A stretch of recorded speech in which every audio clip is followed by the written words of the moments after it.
Para masigurong hindi kontaminado ng African swine fever, hinigpitan ang pag-iinspeksyon sa mga ipinapasok at inilalabas na karneng baboy sa loob at labas ng Metro Manila.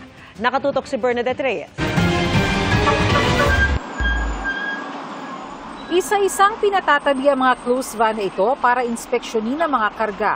Bukod sa mga dokumento gaya ng shipping permit at veterinary certificate, kung may kargang buhay na baboy, ini-inspeksyon kung may mga sintomas sa mga ito ng African swine fever. Pag maayos ang animals pero walang shipping permit, back to origin yun. Pero kahit maayos ang shipping permit pero makita ng ating quarantine officers na lethargic yung baboy. Pangalawa, may mga pantal, may mga sintomas. Kabisado naman ito ng mga quarantine officers natin.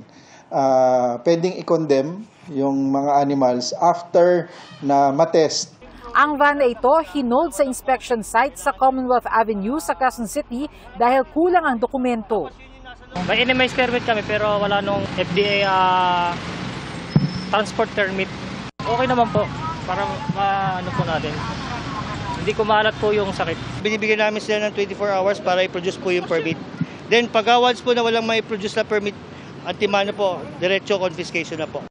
4 na inspection sites ang inilagay dito sa Quezon City para maiwasan ang pagkalat ng mga sakit sa hayop gaya ng African swine fever. At ang isa sa mga ito, dito inilagay sa Laloma, Quezon City na tinaguri ang lechon capital of the Philippines. Wala namang problema kung maglagay sila ng ganyan para masiguro ng tao na ang binibili nila malinis. Siyempre, nag-iingat din kami. Hindi naman sila magtitinda pag may sakit ata eh. Siyempre, kaligtasan din ang paninda nila. Mayroon na ring inspection site sa Valenzuela, Laguna, Batangas at Cavite. Sa susunod na linggo, sisimulan ng pagbabakuna sa Batangas, oras na dumating ang 10,000 ASF vaccines na binili ng pamahalaan sa pamamagitan ng emergency procurement. Voluntary ang programa para sa mga nais magpabakuna ng mga baboy.